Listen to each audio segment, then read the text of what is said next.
Welcome to The Strategic Leader, the podcast for people-focused leaders who want to think, act and feel more strategic. I'm Gemma Bullivant. And I'm Fee Craig. In this series, we're tackling the big, hairy questions shaping the world of work and exploring how to respond with strategic clarity, not just strong opinions.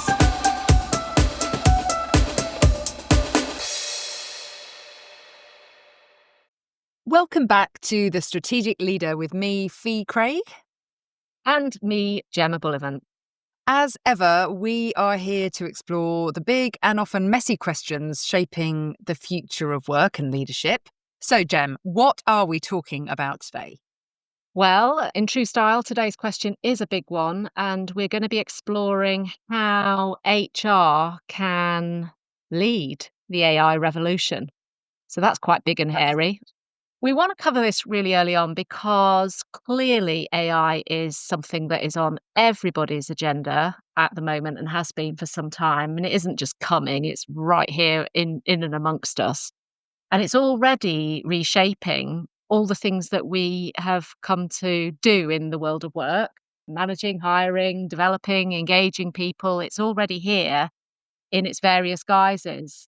But clearly, it's a powerful piece of tech, and we're all having to learn really quickly about what it can do and the risks. And I'm delighted to introduce our guest today, Naureen Hussain. Naureen is a privacy, data governance, and responsible AI specialist. And that's an evolution from some earlier iterations of her career where she's worked in employment law, which is where we first met.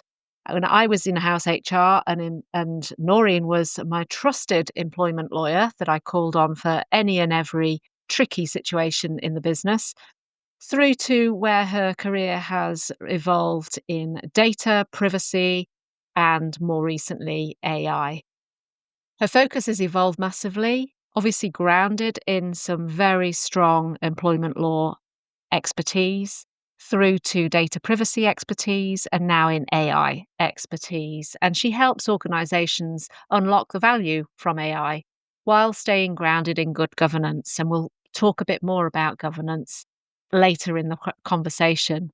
So she's here to help us figure out how HR can lead and not lag in this world of AI in the workplace.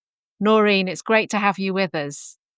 Thanks, Gemma, and thanks, Fee, for welcoming me onto the podcast.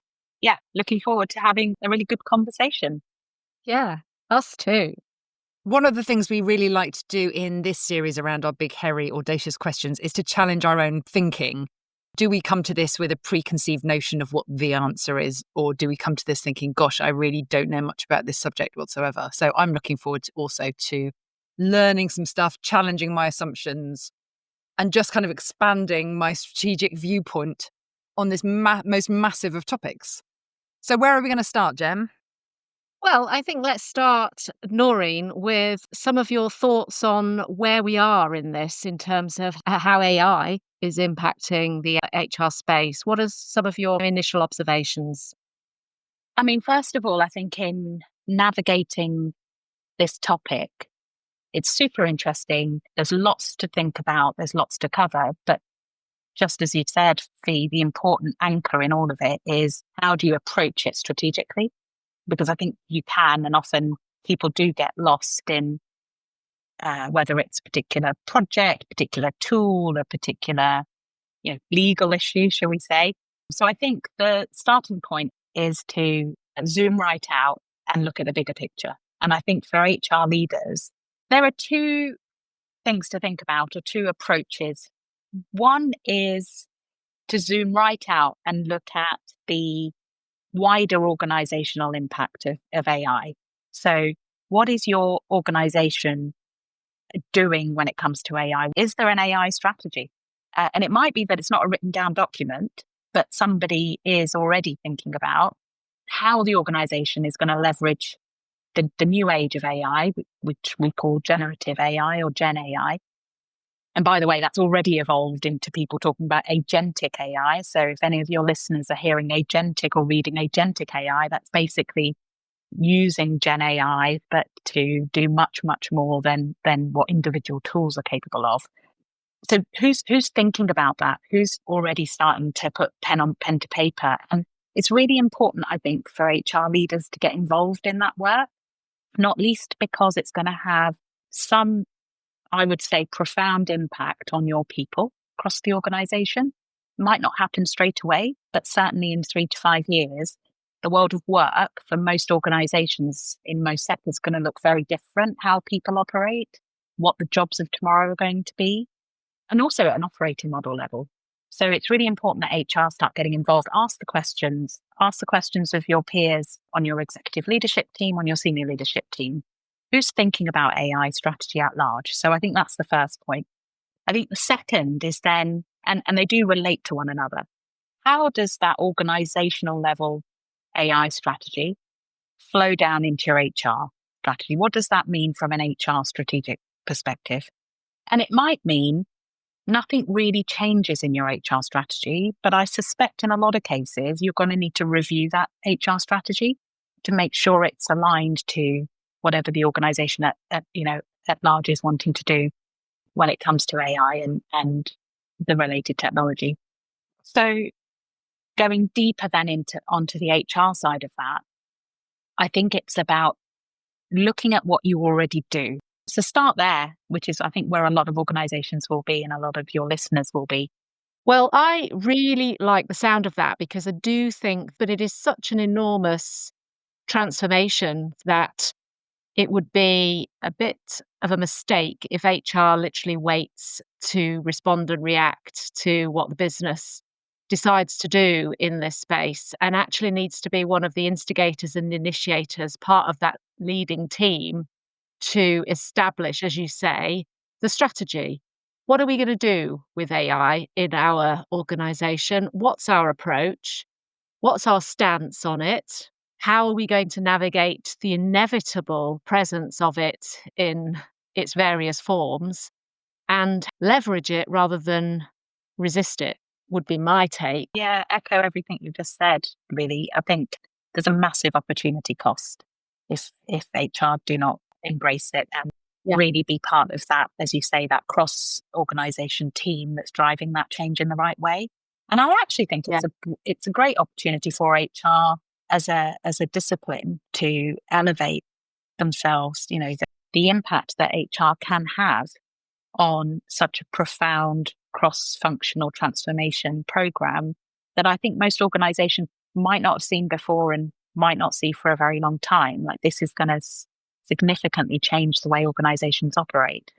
And I think that, HR should be positioning themselves as the people within the organization that have, first of all, you have a unique perspective on the organization when you're in an HR role, because you have that panoramic view that very many of your peers will not have, because they'll be focusing on a particular vertical or a particular silo. And I think that one of the key success factors for AI transformation and any big transformation effort in an organization is connecting those dots, having somebody that's looking at that end-to-end view. And I think that unlike some parts of the organization, you've also got skin in the game as an HR leader, because you're going to be understanding the urgency and the need to embrace these technologies. So you feel the need to adopt and embrace and use these tools in your own domain, but also an understanding and a reason to care about the whole organization and the whole system working effectively. And then I think, and as a responsible AI and privacy specialist, I'm going to say hold closer to my heart, which is, navigating and managing the human impact of this change. There was an IMF, the International Monetary Fund organization. Apparently, they're known as the lender of last resort for governments. They did a really interesting study earlier this year where they said that their assessment, obviously, this is really kind of aggregated level across the whole of the world, but they say 60% of jobs are going to be impacted by AI. Wow. And in some way, shape, or form. And part of that impact, it could be displacement, but I think in most cases that impact is going to be a reskilling of teams and functional roles. Yeah, so in your view, what do you think will be some of those impacts then? That 60% number, I've seen things like that, and that you sort of almost have to take a gulp and try not to let that number kind of settle so much. But really it is quite a significant forecast. What do you think is the most likely impact that we're going to see, and that we perhaps are already seeing in terms of AI on So roles? jobs will need to be categorized. And actually, this is, I know you love to get to practical application, Gemma. So you like this one. I think it's a practical activity that organizations should be doing now, which is segmenting the jobs in their organization according to the potential impact of AI. So once you understand where you're going with your AI strategy, all well and good. But when the rubber hits the road, who's it going to impact? And then try and define how. And then you can back away from that. And from an HR perspective, start thinking again back to your strategy. Okay, well, then what does our learning and development and skills development strategy and approach need to look like to meet that need? One way of thinking about that is, which are the roles where the work that's undertaken is repeatable activity? So think about, and I don't want to, this isn't scaremongering. These are just hypothetical examples. It may be that in a particular organization, they don't go down this route. Are jobs like personal assistants or executive assistants, analysts, even junior lawyers, so paralegals, research-based tasks, in the legal profession, which, I started off as a lawyer. So in that space, it's really interesting because you will still need to have lawyers. But rather than a lawyer being, as it is today, supported by 3 to 5 junior lawyers or paralegals, you might only need 1 or 2, but you need then those but the 1 or 2 paralegals or junior lawyers and the mid-level or senior lawyer to be using AI equivalent resources to fill the gap. So you need to then, as from a skills development perspective, it's helping people understand how to use these tools to plug the gap. So a research task that you might have issued to a human to undertake, there's no human. So how do you use these tools, but in the right way? There was an interesting case in the US where a lawyer had used ChatGPT for his submission to the judge. Hadn't checked it and validated that the case law that was being cited by ChatGPT was actually accurate and real. It turned out it wasn't. It'd just been made up. One tool. So, and this is where we start getting into the role of governance and the safe use of these tools. Yeah. I think one of the key things that I heard a few years back when AI started coming on the scene, there were 2 things. One to your point about that lawyer in the States, that ChatGPT will come out with anything that is plausible, but not necessarily accurate. So, we constantly need to be vigilant for accuracy. And then the other point was that we can think about ChatGPT as replacing, I don't want to think of it as the people or the roles in their entirety, but those parts of our jobs that you could farm out to a really bright intern. And I guess many, many people are going to have bits of their jobs that they would love to go, oh God, if I just had an assistant for this. So somebody who is bright, but I guess the same point, plausible, but not necessarily accurate. So repetitive elements or things that have a right answer or a set of plausible right answers are the things that are going to go. So one thing that comes into my mind, though, is that feels quite exciting, and that many of our jobs will sort of get more senior in a way. If we're taking out some of the sort of more junior, slightly more mundane, repetitive bits, then our jobs might slightly get more senior. But I mean, I speak as somebody who's in their 50s and is broadly excited about what AI could do for me, but equally a bit nervous. Your point about retraining people to use this stuff, there must be quite a lot of suspicion around, what is this stuff? What are you asking me to completely relearn as an older person? And so I guess there's like the impact on that kind of sector of the workforce. And then I guess I'm also thinking, what's the impact on maybe university leavers or young people joining the workforce who traditionally might have picked up some of those repetitive, maybe admin-based roles as their career starter roles? So you're just really starting to make me think about that. I guess that comes back to that broad level of strategy overall, which is, what is our strategy? What are we asking people to do? What does this mean for how we recruit graduates or young people? Do we even do that anymore? What does this mean at that really zoomed out level? But I can see that your point about the human level of AI strategy and how HR can think outside their own parameters. I guess certainly those people in more senior roles are already going to be thinking, shit, what are you going to be asking me to do? What are you going to be asking me to retrain in? Am I going to get made redundant because I can't take this new tech on? I'm okay with Teams, but it's taking me a little while to get to that stage. People are already going to start worrying about it, having questions about it. That's not just the older generation. That also applies in certain socioeconomic contexts. And so I think part of that workforce impact assessment that we were talking about earlier, like really understanding where is the AI adoption going to impact activities and tasks. To your point, couldn't see it's not necessarily jobs per se, but it's bits of jobs and it's activities and how things get done. And then peeling back another layer, and who do we have generally? What's the makeup of those jobs? And is there potentially something there from a DE&I perspective that we need to just think about? And it may still be the right thing to do for organizations, but I think understanding the impact on a deeper level, we talked about skills impact. We're now talking about DE&I, but I think all of these things are part of a strategic approach that gets you to successful adoption, which drives organizational change rather than just thinking about the technology as technology. So thanks for that, Noreen. And you rightfully pointed out that we love a bit of practical application and we love to be able to talk about some of the key things that we can maybe do to start to navigate our way through these challenging topics. And I wondered if you could maybe share with us some ways that you found to help clients who are really keen to start here but don't really know where to start, how to go about making that initial step of being on the front foot with strategy and not letting the business just tell you what it wants to do.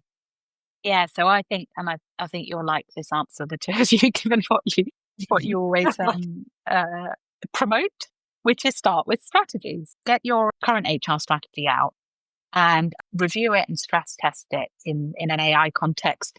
As we said earlier, is it still fit for purpose, or do you need to refine it, revise it to align to the broader AI strategy? So I think that would be the first piece of strategic work. The second would be, once you've done that, then map to your HR strategic pillars where you currently use AI in some way, shape, or form. And I think asking that question, I mean, it took me a couple of seconds to say it, that's quite an extensive activity in itself, because HR teams will already have quite an extensive technology stack, set of tools and platforms that are in use. There will be AI embedded within those tools. So it's not just the obvious AI, it's also what I describe as the hidden AI, the features which are increasingly going to be Gen AI features. I mean, if you're a Google user, every time you do a Google search, you get Gemini's response first. So, that's an example, very basic example, but that will be happening within your HR tech stack as well. So first of all, map what you currently have. Then I think you move on to, where does it make sense to double down? Where would it enable you to go further? Not just achieve, but actually go further. And, I was inspired by having worked with product people as part of the transformation effort in one of my previous positions. And ever since then, I've always been an advocate for start very small, pick one use case or pick one of your strategic sub pillars within your pillar. And as a team, commit to that's the one we're going to really focus on. Because I think there is a significant risk of overwhelm and actually doing a lot of work on top of the day job, quite frankly, and not really getting anywhere, or certainly not being in a place where you can say we can bank X value from the adoption of AI, because it's such a broad concept. And so I would say pick one and then go deeper into that particular strategic sub pillar That's or particular process. Yeah. that's a great piece of advice. Are there any examples you can think of? So I think that in a HR context, I think picking a phase of the employee life cycle to focus on, first of all. So, and a lot of organizations and certainly a lot of new AI enabled solutions are in the hiring, sourcing candidates through to onboarding candidates, that phase of the life cycle. It's also somewhere where you get a quicker measurement cycle as to like, is it doing what we want it to do? I think that's another area where, again, it's really, if you can't measure it, you can't demonstrate whether it's actually worth the investment. Mhm. So I think in the recruitment space, the hiring phase of the life cycle, you've got lots of opportunities there. Actually, there's lots of really interesting tools out there that are powered by AI. There was one that I came across fairly recently where, and actually it's a good positive, DE and I example as well, where you pick a voice. So you pick, as an organization hiring, you pick, I want all of my candidates in the telephone interview to sound like, I don't know, Taylor Swift or Barack Obama were the two examples that are in the demo. And so regardless of who the actual candidate is and what they sound like, they all sound like Taylor Swift, but it retains it retains some of the intonations of someone's voice and the pace, so you still get a little bit of differentiation. But I mean, I thought that was really clever.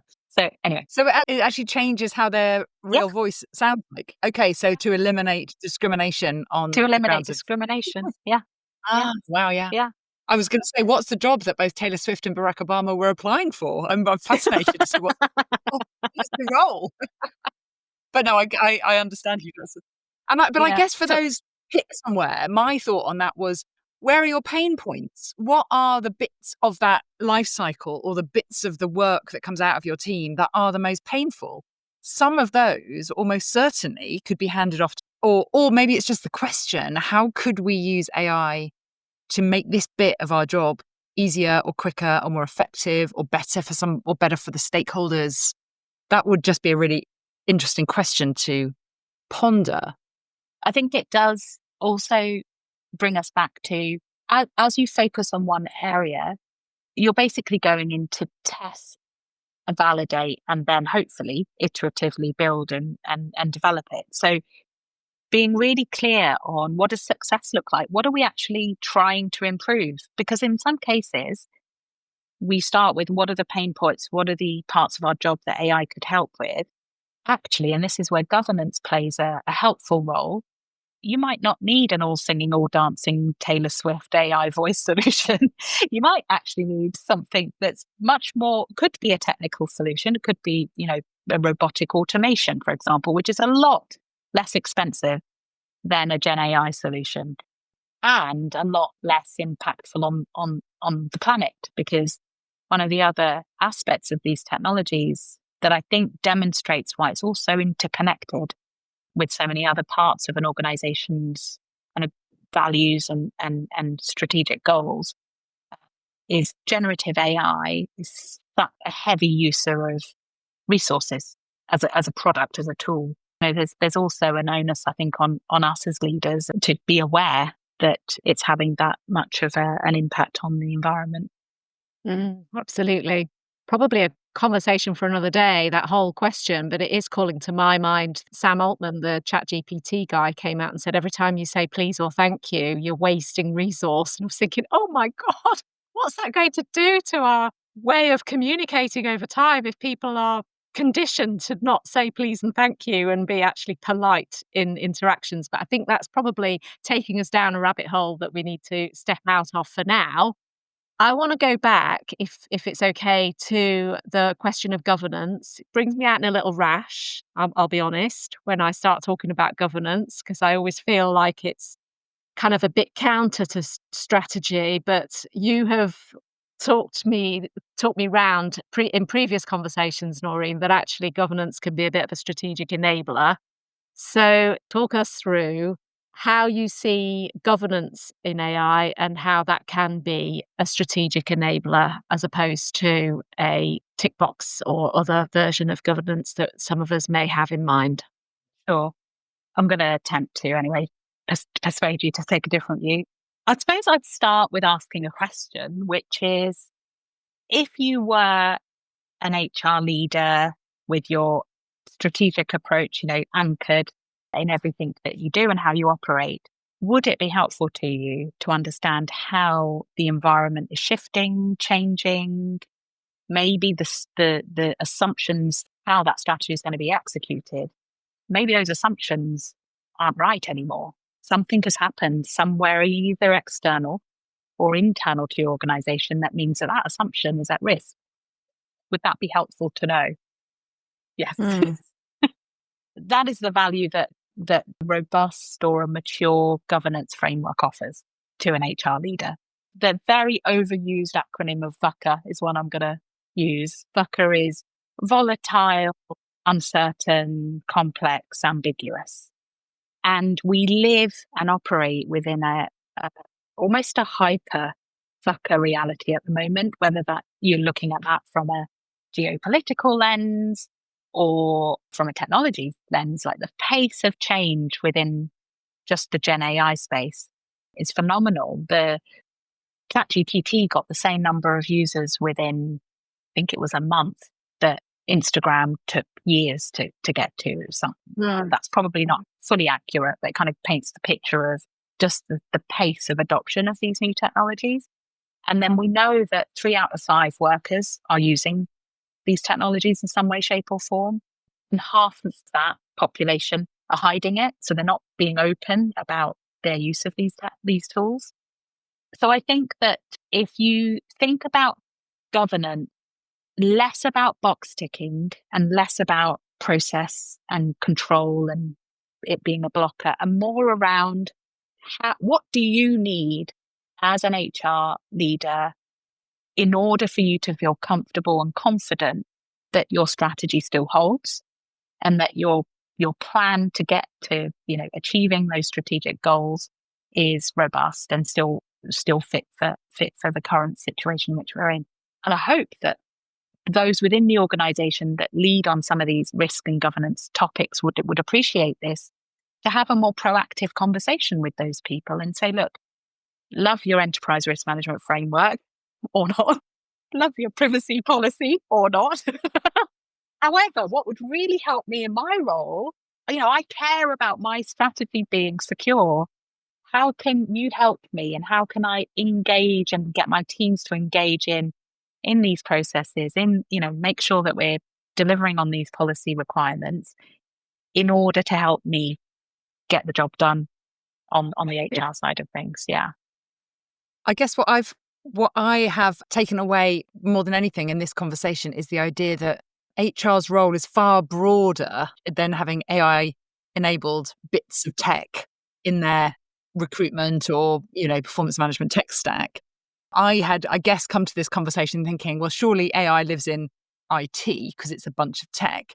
But what has come up throughout this conversation is the human part of it, which is, what does it mean for our roles in the future? What does it mean for the kinds of people that we recruit and into what roles? What does it mean for training of our people? And what does it mean for how people are feeling uncomfortable about the future or even the present at the moment? What does it mean for transparency around how we talk about this stuff?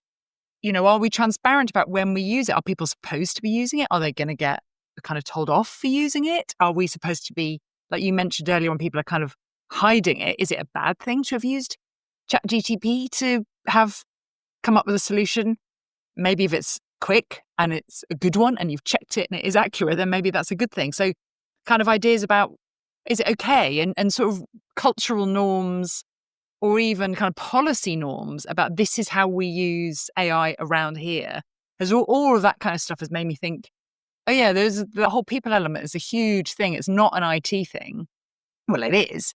But behind that is, how do we feel about AI in this business and what do we do with it so that we're all clear, that transparency. And I think you mentioned trust as a really important part of how HR can support the adoption of AI or indeed lead So is there anything more that you could tell us about the idea of trust? Because I wouldn't have Yeah. put those two things together. I wouldn't have gone, oh, AI and trust.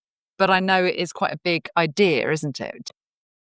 Trust is the key that unlocks adoption of these technologies. One of the recent studies, and actually it's a really interesting paper that was the result of some research by Melbourne University, sponsored by KPMG earlier this year.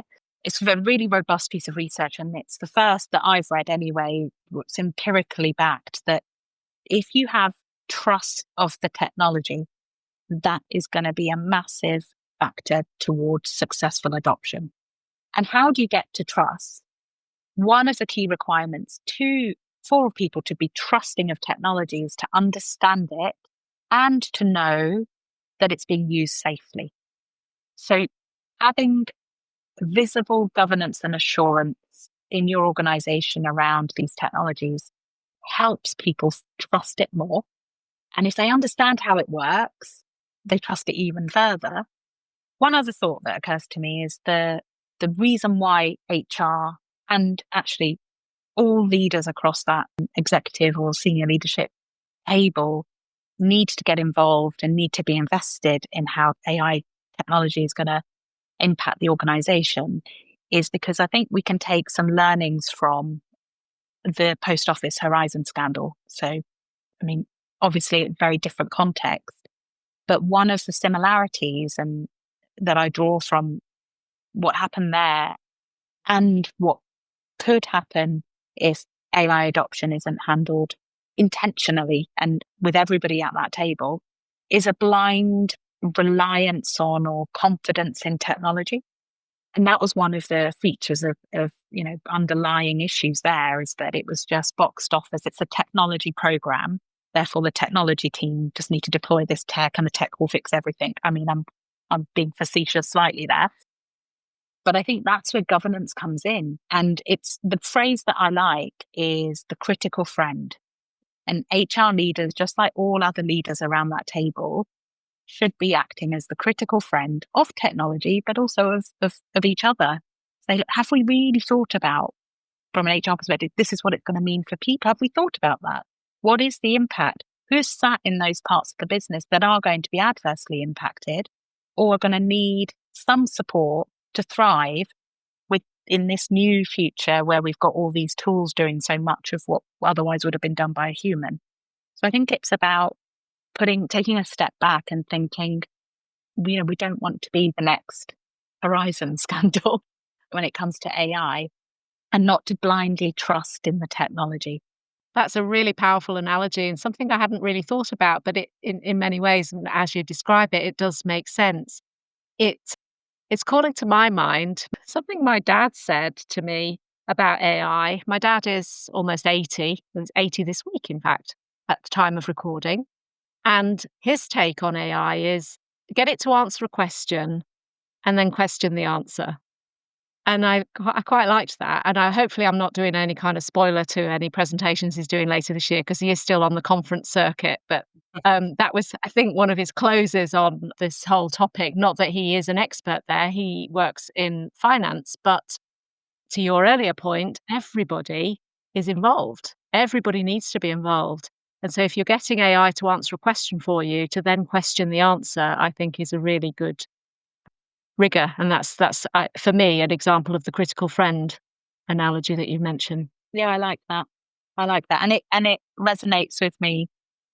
I had the privilege of being in a session with quite senior people, not Sam Altman, but one of the other senior developers at OpenAI at the end of last year. And he likened Gen AI, or specifically ChatGPT, think about it and use it as the world's smartest, slightly sycophantic 9-year-old.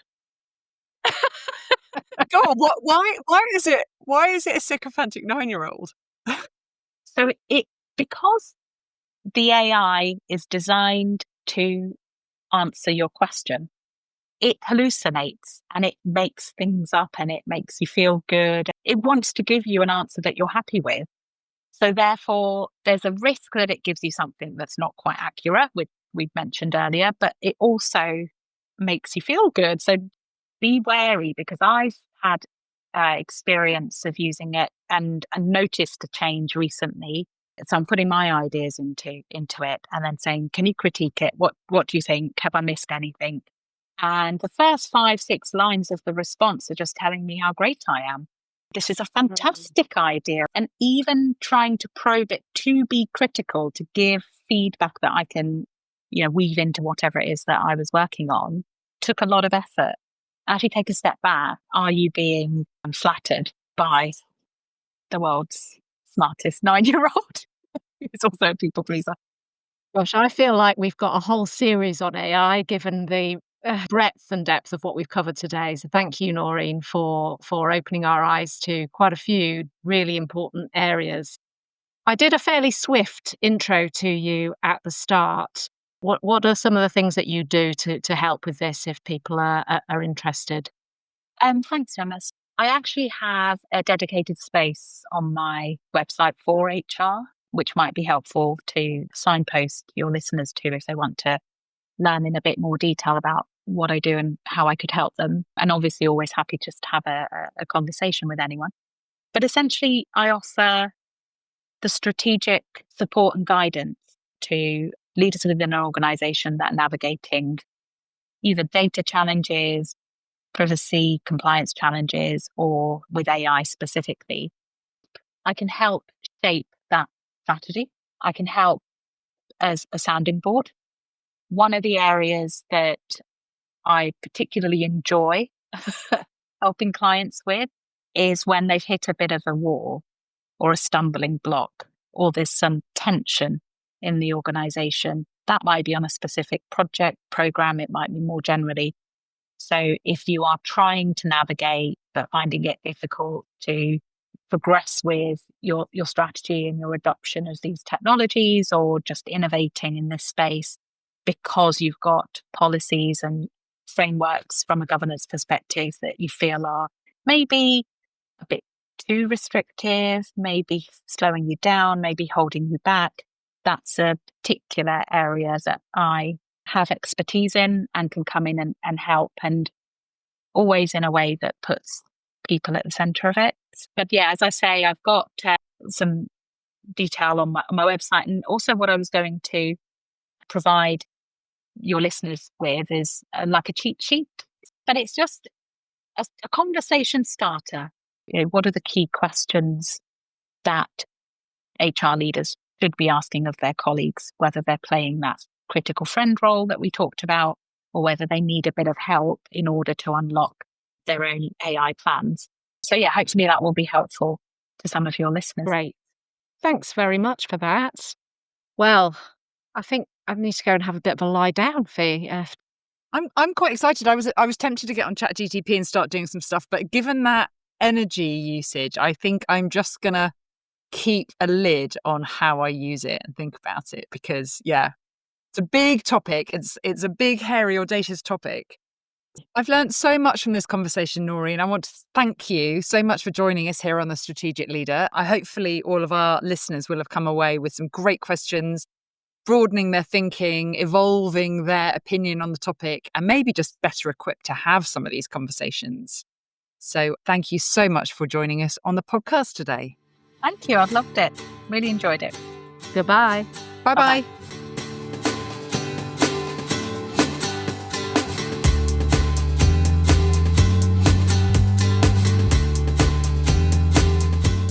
Thanks for listening to this episode of The Strategic Leader. We'd love it if you could subscribe, or maybe share with a colleague, or just leave us a quick review. And if you have a big, hairy question you'd like us to explore, or perhaps a strategic dilemma you're wrestling with, just drop us a line, gemma@gemmabullivant.co.uk. And remember, having a strategic viewpoint doesn't necessarily mean having all the answers.